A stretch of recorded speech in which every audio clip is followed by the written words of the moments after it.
जय हिंद साथियों। Modern history की एक इम्पॉर्टेंट क्लास में सभी साथियों का बहुत बहुत स्वागत है। हम लोग पढ़ रहे थे प्रीवियस लेक्चर में यूरोपियों के आगमन में, और यहाँ पर हम लोगों ने पुर्तगालियों के आगमन की बात की थी, और साथ ही हमारे जो डच आए थे भारत में, उन्होंने भारत में सत्ता को कैसे आगे बढ़ाया, और साथ में सबसे एक प्रमुख सत्ता भारतीय इतिहास पर सबसे बड़ा इम्पैक्ट डालने वाली अंग्रेजों के आगमन की बात हुई थी।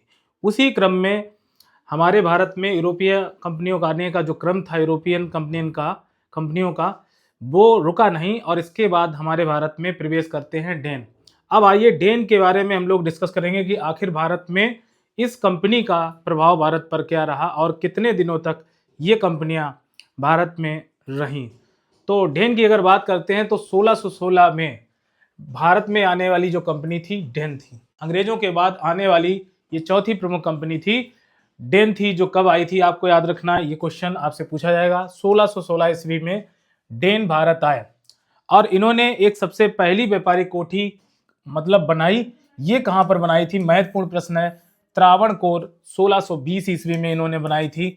और साथ ही सबसे महत्वपूर्ण बात है, केरल के त्रावणकोर में इन्होंने इस कौन सी व्यापारिक कोठी बनाई थी, तो त्रावणकोर में इन्होंने पहली व्यापारिक कोठी का निर्माण किया।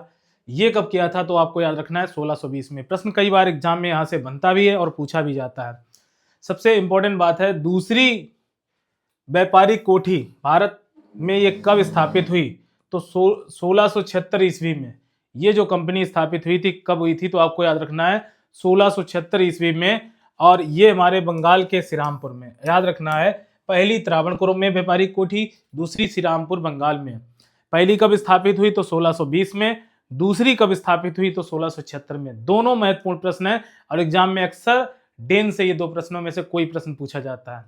आपको याद रखना है, डेन आने वाले जो भारतीय राजनीति में चौथे प्रमुख व्यक्ति थे, जिन्होंने अपनी कंपनी को भारत में स्थापित किया और दो व्यापारिक कोठियों का निर्माण किया, श्रीरामपुर में 1676 में, ठीक, और एक हमारी त्रावणकोर केरल में 1620।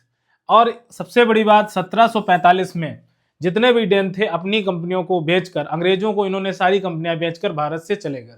तो डेन का जो प्रशासन था बहुत लंबा नहीं था, लेकिन इस प्रशासन के अंतर्गत इन्होंने सारी कंपनियां अंग्रेजों को दे दी।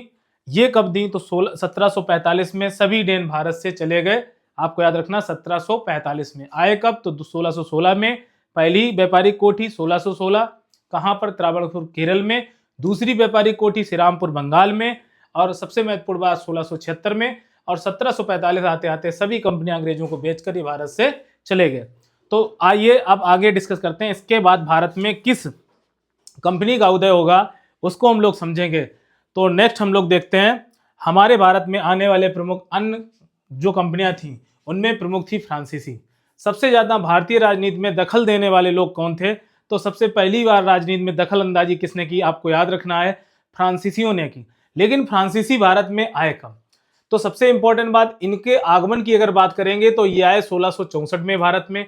लेकिन आने में सबसे अहम भूमिका किस राजा के द्वारा, तो जो फ्रांसीसी लुई 14वें राजा थे, उनका एक मंत्री था जिसे बोलते हैं कोलवर्ट। ये नाम आपको याद रखना है। भारत में आने वाला पहला व्यक्ति कौन था, तो कोलवर्ट था। और उसने फ्रांसीसी यानी लुई 14वें के कहने पर कोलवर्ट भारत की राजनीति में दखल मतलब अपनी कंपनी को लेकर ये भारत आते हैं कब, 1664 में।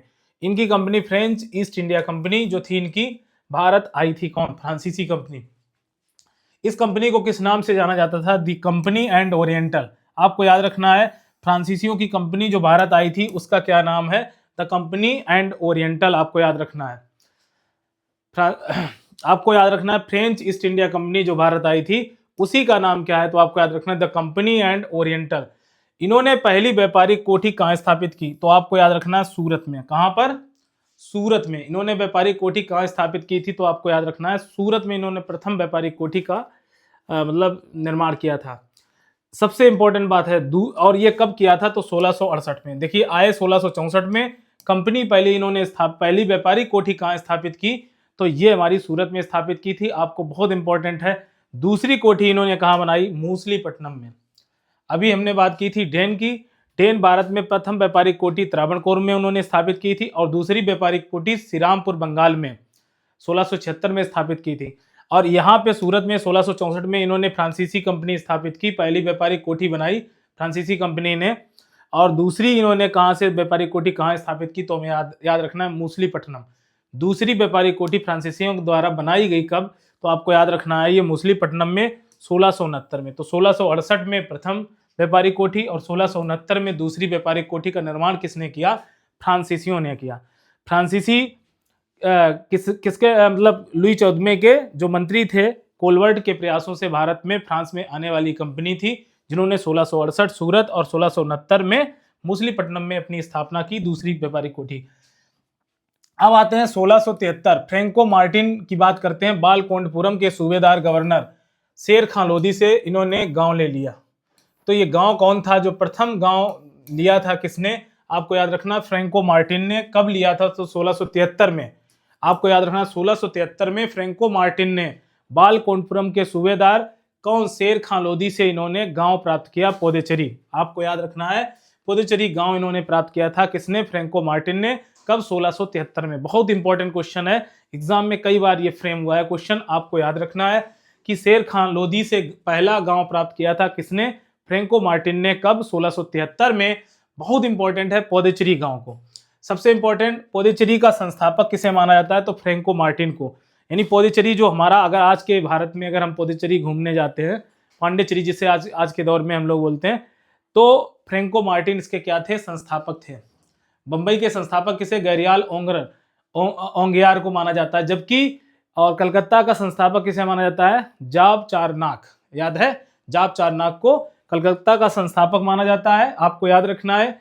और आपको ये आपको पांडिचेरी का संस्थापक किसे माना जाता है, फ्रैंको मार्टिन को याद रखना है। 1742 में डुप्ले फ्रेंच गवर्नर, देखो सबसे इंपॉर्टेंट पॉइंट है, 1742 में सबसे ज्यादा जो दखल अंदाजी भारतीय राजनीति में पहली बार किसी ने की। अगर ये जो आपका डुप्ले था, अगर ये भारतीय राजनीति में दखल ना देता, तो सिंपल सी बात है कि भारत में अंग्रेज सत्ता स्थापित नहीं करते हैं। हम लोग गुलामी जो 350 साल झेले हैं, कहीं ना कहीं ये जो डुप्ले फ्रेंच गवर्नर डुप्ले था, इसकी वजह से, क्योंकि इसने भारतीय राजनीति में राजाओं को राज छीनने की जो प्रारंभ किया था, राजनीतिक दखल अंदाजी किसने की थी, तो ये था हमारा डुप्ले। और 1742 में डुप्ले ने, सबसे इंपॉर्टेंट बात, ये भारत आया और भारतीय राजनीति में प्रथम यूरोपियन था जिसने भारतीय राजनीति में दखल अंदाजी की। जब अंग्रेजों ने देखा कि भाई डुप्ले तो भारतीय राजाओं के साथ मिलजुल कर भारतीय राजनीति में हस्तक्षेप कर रहा है, तो अंग्रेजों ने सोचा क्यों ना हम भारतीय राजाओं के साथ भी राजनीति करें। तो उन्होंने भारतीय सत्ता में स्टेब्लिश होने के लिए फिर उन्होंने मन बना लिया कि हम भी भारतीय राजनीति में दखल अंदाजी करेंगे। ये बात तो आपको याद रखना है। इसी को देखकर किसने, अंग्रेजों ने भारतीय राजनीति में दखल अंदाजी की। बहुत इंपॉर्टेंट है, आपको याद रखने। तो प्रथम यूरोपियन कौन था जिसने भारतीय राजनीति में, तो ये डुप्ले था 1742, बात समझ गए हो, 1742 में। अब देखिए, इसी के कारण 3 कर्नाटक युद्ध हुए। अब 3 कर्नाटक युद्ध अंग्रेजों और फ्रांसीसियों के मध्य हुए, और इस लड़ाई का लेना देना ज्यादा भारत से नहीं था, लेकिन ये 3 कर्नाटक युद्ध हुए, आपको याद रखना है। फ्रांसीसियों की अगर बात करें तो 1721 में मॉरिशस और 1725 में माहे केरल और 1739 में कराईकल तमिलनाडु पर अधिकार किया। आपको याद रखना है, भारतीय राजनीति में दखल अंदाजी के बाद, डुप्ले की राजनीति के बाद, इन्होंने 3 महत्वपूर्ण जगहों को जीत लिया। किसने, तो आपको याद रखना है, ये फ्रेंच डुप्ले ने 1721 में मॉरिशस पर कब्जा कर लिया, 1725 में माहे केरल पर इन्होंने कब्जा कर लिया, 1739 में कराईकल, आप जानते हो कर्नाटक की या तमिलनाडु की ये जगह है, इन तीनों महत्वपूर्ण शहरों पर कब्जा किया। किसने, तो ये किया था आपके फ्रांसीसियों ने। अब जो 3 युद्ध होंगे कर्नाटक युद्ध, आइए उनकी बात करते हैं। ये अंग्रेजों और फ्रांसीसियों के मध्य युद्ध हुआ था, जबकि ये भारत में रह रहे थे। ठीक, तो प्रथम कर्नाटक युद्ध कब होता है, सबसे इंपॉर्टेंट आपको सन याद रखनी है। ये जो इंपॉर्टेंट युद्ध है 1744 से 1748 तक प्रथम कर्नाटक युद्ध हुआ अंग्रेजों और फ्रांसीसियों के मध्य। तो यहाँ पर विजित कौन हुआ था, तो फ्रांसीसी यहाँ पर विजित हुए थे। प्रथम कर्नाटक युद्ध में यह 1744 से 1748 तक लड़ा गया, और इसमें विजित कौन हुआ, तो आपको याद रखना है, फ्रांसीसी। अब देखिए, इसका मुख्य कारण क्या था, ऑस्ट्रिया के उत्तराधिकार को लेकर यह लड़ा गया था। ऑस्ट्रिया के उत्तराधिकार को लेकर प्रथम कर्नाटक युद्ध हुआ, कहां, भारत में। सोचिए आप, ऑस्ट्रिया के उत्तराधिकार को लेकर। और 1744 1748 के मध्य युद्ध हुआ, लेकिन विजित कौन हुआ? तो आपको याद रखना है फ्रांसीसी। अब देखिए सबसे इंपॉर्टेंट आपको याद रखना है द्वितीय कर्नाटक युद्ध। कई बार एग्जाम में प्रश्न यहां से फ्रेम होता है। द्वितीय कर्नाटक युद्ध किसके मध्य लड़ा गया? तो फ्रांसीसी और अंग्रेजों के मध्य लड़ा गया 1749 से 54 तक। 5 साल तक ये युद्ध चला, आपको याद रखना है 5 साल तक 1749 से लेकर 1754 तक ये युद्ध चला है। और सबसे इंपॉर्टेंट में हैदराबाद व कर्नाटक के आंतरिक मामलों को लेकर ये युद्ध हुआ था। द्वितीय कर्नाटक जो युद्ध हुआ था, हैदराबाद और कर्नाटक के आंतरिक मामलों को लेकर युद्ध जो हुआ था वो द्वितीय कर्नाटक युद्ध हुआ था। आपको याद रखना है बहुत अच्छे से, बहुत इंपॉर्टेंट क्वेश्चन है। कब लड़ा गया? तो 1749 से 1754 तक। ठीक, द्वितीय कर्नाटक युद्ध का मूल कारण क्या था? तो मूल कारण यही था कि अंग्रेज और फ्रांसीसी आपस में लड़े हैदराबाद और कर्नाटक के आंतरिक मामलों को लेकर। ठीक, अब यहां पर विजित कौन हुआ? तो अंग्रेज यहां पर विजित होते हैं। पहली बार कौन विजित होता है? फ्रांसीसी। युद्ध लड़ा गया प्रथम कर्नाटक युद्ध 1744 1748 और ये 1749 से लेकर 54 तक लड़ा गया। इसमें विजित कौन होते हैं? तो आपको याद रखना है अंग्रेज विजित होते हैं। तृतीय कर्नाटक युद्ध की अगर बात करते हैं तो ये कब लड़ा गया? आपको याद रखना है 1758 से लेकर ये 63 तक युद्ध लड़ा गया। और ये सप्तवर्षीय युद्ध जो हुआ था उसको, उस युद्ध के कारण मतलब ये युद्ध लड़ा गया।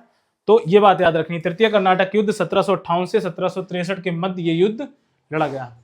7 वर्षों के युद्ध के कारण ये युद्ध लड़ा गया, तृतीय कर्नाटक युद्ध, सप्तवर्षीय युद्ध उसे बोलते हैं ना।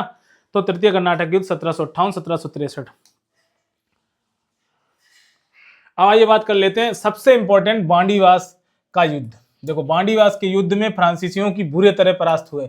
आपको याद रखना है फ्रांसीसी किस युद्ध में पूर्ण रूपेण हारे थे? तो आपको याद रखना है 1760 वांडीवास का युद्ध। बहुत इंपॉर्टेंट है, एग्जाम में पता नहीं कितने बार ये क्वेश्चन बना है। वांडीवास का युद्ध कब लड़ा गया? तो आपको याद रखना है 1760 में। और किसके मध्य लड़ा गया? तो अंग्रेजों और फ्रांसीसियों के मध्य लड़ा गया। इसमें फ्रांसीसी बुरी तरह से परास्त होते हैं, यानी उनकी सत्ता यहां से बांडीवास के युद्ध से लगभग समाप्त हो जाती है। तो आपको याद रखना है ये इनके लिए कैसा युद्ध था? निर्णायक युद्ध था। और अंग्रेजों ने भारतीय सत्ता में अब पूर्णतया कब्जा कर लिया, एक तरह से कह सकते हैं। अब श्रेष्ठता साबित किसने की? तो अंग्रेजों ने। अब फ्रांसीसियों का यहां से क्या हो जाएगा? बांडीवास के युद्ध के साथ पतन हो जाएगा, आपको याद रखना है। फिर इसके बाद इन दोनों के मध्य पेरिस शांति संधि होती है। कई बार एग्जाम में यहां से प्रश्न इंपॉर्टेंट बना है, तो आपको यहां भी याद रखना है। ये भी इंपॉर्टेंट क्वेश्चन था। बांडीवास का युद्ध कब हुआ? तो 1760। और इस युद्ध के बाद 1763 में याद रखिए पेरिस शांति संधि के नाम से जाना था। पेरिस शांति संधि किसके मध्य हुई थी? तो फ्रांसीसी अंग्रेजों के मध्य हुई थी। कब हुई? तो 1763 में। यहां पर अंग्रेज जो कब्जा किए थे, जिन फ्रांसीसी बस्तियों पर कब्जा किए थे, उन फ्रांसीसी बस्तियों को रिलीज कर देते हैं, छोड़ देते हैं। कौन? तो अंग्रेज। तो याद रखिए एमन, माहे, कराईकल, ये जो बस्तियां थी, साथ में पौंडीचेरी, इन बस्तियों से कब्जा छोड़ देते हैं अंग्रेज। और ये बस्तियां किसे दे देते हैं? तो ये दे देते हैं भाई फ्रांसीसियों को। बांडीवास जो जगह है ये कहाँ पड़ती है? आपको याद रखना है ये पुदुचेरी या पांडिचेरी में। इस जगह को हम क्या बोलते हैं? पुदुचेरी, पांडिचेरी का ही नाम है। तो याद रखना आपको ये जगह, यहीं पर बांडीवास का युद्ध हुआ था 1760 में। और 1763 में पेरिस शांति संधि, याद रखना बहुत इंपॉर्टेंट क्वेश्चन है। कई बार एग्जाम में यहां से प्रश्न फ्रेम हुआ है, आपको याद रखना है पेरिस शांति संधि कब हुई? तो 1763 में। ठीक, और इस संधि के बाद अंग्रेजों ने फ्रांसीसी बस्तियों को मतलब दे दिया। किसको? फ्रांसीसियों को दे दिया। तो कौन से वो क्षेत्र दिए थे? एमन, माहे, कराईकल और पौंडीचेरी। ये बहुत महत्वपूर्ण जगह थी फ्रांसीसियों के लिए, और इन पर कब्जा छोड़ दिया किसने? अंग्रेजों ने। तो ये बात हम लोग बहुत अच्छे से समझ गए। तो यहाँ तक की कहानी जो हम लोगों में फ्रांसीसियों के बारे में है। तो इस तरह से फ्रांसीसी भारत में आए और उन्होंने भारतीय राजनीति में दखल अंदाजी की।